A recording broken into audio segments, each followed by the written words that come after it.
नमस्कार मंडळी. तर आज मला जायचं होतं मुहूर्तमेढ आणि गाण्याच्या कार्यक्रमाला. पण काल आम्ही चिकन खाल्ल्यामुळं मला केस पटकन धुवायचे होते.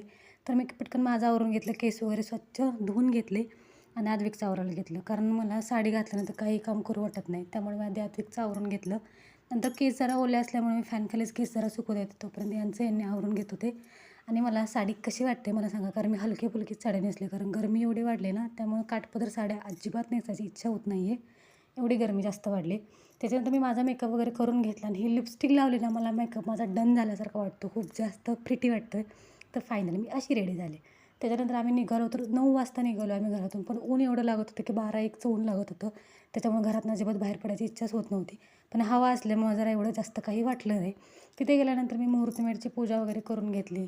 त्यांनी डेकोरेशन एवढं छान केलं होतं ना, प्रत्येक मुलीला वाटतं की आपल्या लग्नात आपली हौस-मौस व्हावी आणि ती होतेच. खूप छान वाटलं.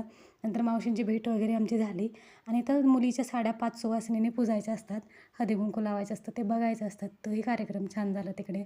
नंतर गाणं वगैरे झाला आणि अद्विकची आत्या पण त्याच गावात राहते झरेवाडीत. त्यामुळे त्यांच्या घरी जाऊन आम्ही आराम केला आणि मग घरी आलो. तर भेटू आपण नेक्स्ट व्लॉगमध्ये. तोपर्यंत बाय.